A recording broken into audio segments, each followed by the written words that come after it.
यो चाहिँ rechargeable car अथवा बाइकहरूको लागि चाहिँ टायर एयर प्रेसर हो है, कम्प्रेसर हो। हामीले एनालग मिटर दिएको हुन्छ हैन, अनि चाहिँ युएसबीबाट चार्ज गर्न मिल्छ है। अनि हाम्रो चाहिँ वान बटनमै स्टार्ट हुन्छ है त। यो हो, यसले चाहिँ हाम्रो यो स्विमिङ ट्युबहरू हुन्छ नि, स्विमिङ पुलहरू बच्चाहरूको यस्तो कुराहरूमा बलमा पनि हावा भर्न सकिन्छ। यो एक्स्ट्रा चिज भयो। अनि टाइप सी चार्ज गर्नको लागि केबल आउँछ। यो हाम्रो पोर्टेबल मेन चाहिँ यो भयो हैन। यसमा एयर पास होस् भनेर यो राखेको हुन्छ। यसमा डिटेलहरू भोल्टेजहरू हैन यसमा लेखेको छ।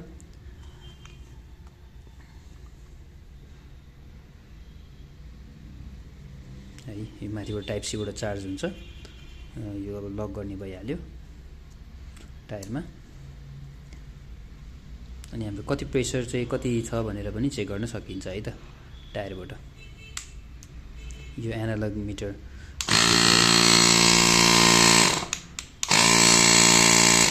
लगभग 1 मिनेट जस्तोमा चाहिँ हामीले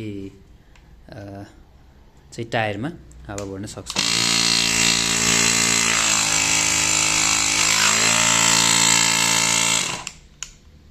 हस्, धन्यवाद।